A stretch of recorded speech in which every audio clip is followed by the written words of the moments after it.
मेरे ख्याल से तो इनके बारे में मैं ज्यादा जानकारी नहीं है। मैं जरा आपको रोक रही हूँ झा साहब, एक और बड़ी खबर आ रही है। पीएम ओली के घर पर प्रदर्शनकारी पहुंचे हैं। काठमांडू में भारी हिंसा की खबरें अब सामने आने लगी हैं और प्रदर्शनकारियों ने कई मंत्रियों के घर को जला दिया, निजी आवास को आग के हवाले किया है, वहां तोड़फोड़ की गई है। निजी घर प्रदर्शनकारियों ने जला दिया है। पीएम ओली का भी ये तस्वीरें देखिए आ रही हैं। सीधा सीधा जो नाराजगी कहें वो पीएम से ही है, वो ओली सरकार से ही है और केपी ओली से ही है। अब इसीलिए टारगेट करते हुए जो उनका निजी आवास है काठमांडू का, उसको जला दिया गया है।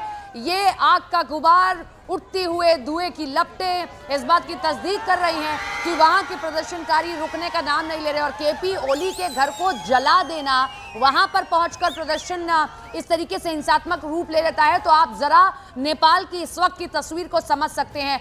अब झा साहब इन तस्वीरों पर कुछ कहेंगे? ये बहुत अब विकराल रूप ले चुका है प्रदर्शन। अब आप कहिए कि उस पर इस्तीफा ही मुझे लगता है अब एकमात्र उपाय रह गया केपी ओली साहब के पास।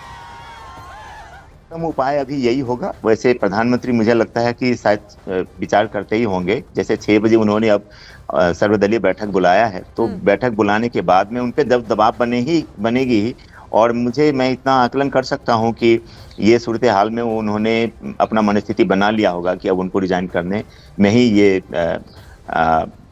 उत्तम उपाय होगा। लेकिन कल उनकी बॉडी लैंग्वेज देख के नहीं लग रहा था। कल तो वो बड़े आश्वस्त दिख रहे थे, कह रहे थे कि नहीं हमने नहीं किया है, कोर्ट ने कहा तो हमने किया है, हमारा किसी से कोई लेना देना नहीं है। ऐसा नहीं लग रहा है कि वो बैकफुट पे आना भी चाह रहे। और अभी तक इतने हालत के बाद में तो कम से कम आपको नहीं लगता नैतिक तौर पर सामने आ जाना चाहिए था सरकार के किसी भी नुमाइंदे को या केपी ओली को कि कुछ बोलते वो? मैं बिल्कुल आपसे सहमत हूं। सबसे पहले तो जितने भी लॉसेस हुए हैं, प्रधानमंत्री स्वयं को नैतिक रूप से ले लेना चाहिए था। और वो अगर कल ही उनका रेजिग्नेशन, जो होम मिनिस्टर का रेजिग्नेशन से पहले उनका रेजिग्नेशन आ जाता तो ये बेहतर होता। क्योंकि जो अभी का आक्रोश है ये पूरे सिर्फ अब एक व्यक्ति पे चला गया है, क्योंकि उन्हीं के कारण से, क्योंकि वो लीड कर रहे हैं गवर्नमेंट को, तो नेचुरली उन पे ही उनका दायित्व ज्यादा बन जाता है। तो ऐसे में उनको रिजाइन कर देना चाहिए था। लेकिन अभी तक उनका रिजाइन नहीं आया। उनके जो हम कहें कि उनके मंत्री हैं वो तो इस्तीफा देते जा रहे हैं, लेकिन केपी ओली साहब कहाँ हैं? अभी तक किसी को कानो कान खबर नहीं है। जरा ये नेपो बेबीज का कुछ बताएं। ये हम जब सर्च कर रहे हैं तो बार बार ये सामने आ रहा है कि युवाओं को उनकी सरकार में मौका दिया गया, लेकिन युवाओं ने ही अपने आप की जेबें भरना शुरू कर दिया, इसलिए नेपाल खोखला होता चला गया।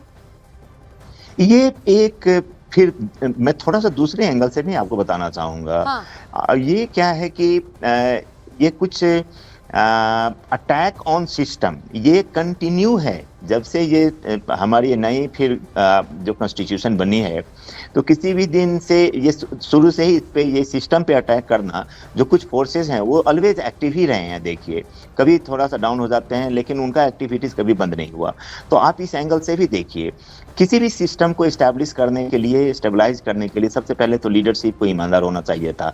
और ये लीडरशिप में भी जो देखी गई खामियां, फिर उसको करप्शन, फिर एक अनएम्प्लॉयमेंट का समस्या, तो उसका खामियाजा जो अभी सिस्टम पे क्वेश्चन उठने लगा है। दरअसल में ये सिस्टम में जो रिग्रेसिव फोर्सेस चाह रहे थे बहुत 10 साल से कि जैसे भी इस सिस्टम में हमें इसको मतलब इसको डिसमेंटल करना है, तो अगर डिसमेंटल होगा तो फिर अल्टरनेटिव खोजने की बात होगी।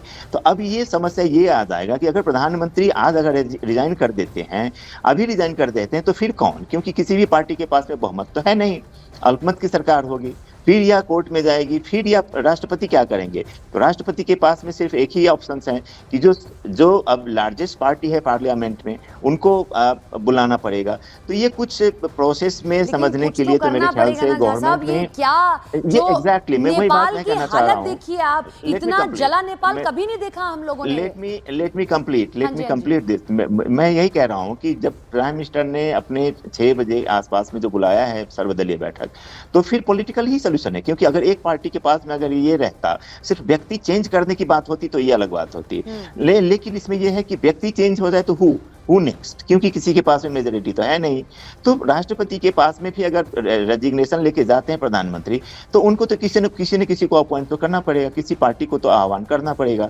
तो ये अभी कॉम्प्लिकेटेड सिचुएशन है। इसीलिए मुझे लगता है कि सर्वदलीय बैठक, सर्वदलीय सरकार अगर बन जाता है तो इसका सबसे अच्छा उत्तम उपाय अभी यही दिख रहा है मुझे। क्योंकि पार्लियामेंट में किसी भी की, मैं रिपीट कर रहा हूँ कि पार्टी पार्लियामेंट में किसी पार्टी के पास में मेजॉरिटी नहीं है। अभी का आंकड़ा क्या है पार्लियामेंट का, जरा आप अगर हमें बता पाएं। अब मैं जहां तक मुझे याद है कि 89 है नेपाली कांग्रेस का, हाँ। कांग्रेस के पास में, हाँ। फिर यूएमएल का 79 80 के आसपास में है, हाँ। फिर 21 एक आरएसपी है, हाँ। 32 माओइस्ट के पास में है, और छोटे मोटे जो भी पार्टी हैं फ्रिंज पार्टीज उनके पास में भी कुछ हैं, 10 है, 14 वाले भी हैं, 5 वाले भी हैं, है ना, 4 वाले भी हैं, ऐसे हैं। अच्छा, एक एयरपोर्ट घोटाले का मैं पढ़ रही थी, 14 अरब नेपाली रुपए के गबन का आरोप लगा चीनी लोग से बने एयरपोर्ट में। ये पोखरा इंटरनेशनल एयरपोर्ट का है और संसदीय जांच में अनियमितताएं सामने आई, लेकिन दस्तावेजों की कमी से जांच रुकी रही। अब गोपाल जी, मैं ये कह रही हूँ कि अगर ऐसी चीजें होती रहेंगी और आप कार्रवाई भी नहीं करेंगे, बड़ी बात तो ये ना कि ओली साहब के खिलाफ इतना गुस्सा होता ही नहीं कि वो कार्रवाई तो करते कम से कम, आज ये नौबत नहीं आती। उन्होंने अभी तक कोई ठोस कार्रवाई करते नहीं दिखे थे वो।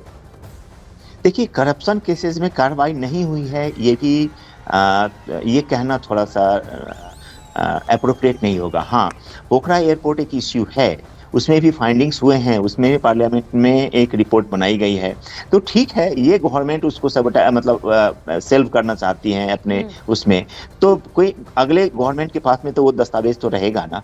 तो मेरे ख्याल से जैसे आप कह रहे हैं कि ये टोटली बायस्डनेस कि कुछ भी नहीं हो रहा है करप्शन केसेस में, ऐसी भी बात नहीं है। जो करप्ट लीडर्स हैं उनको भी आई मीन इम्प्रिजनमेंट में सजाएं मिली हुई है, कुछ बहुत बड़े बड़े घोटाले में भी जो लोग, अभी नेपाल ही ऐसा देश है कि फॉर्मर आईजीपी भी गए हैं जेल इन करप्शन केसेस। तो आप कैसे कह सकते हैं कि करप्शन केसेस में एक्शन ही नहीं हुआ है? ऐसी बात नहीं है, करप्शन केसेस हुए हैं, बड़े और भी हैं, बहुत सारे हैं जिसमें सजाएं भी मिली है कोर्ट की तरफ से।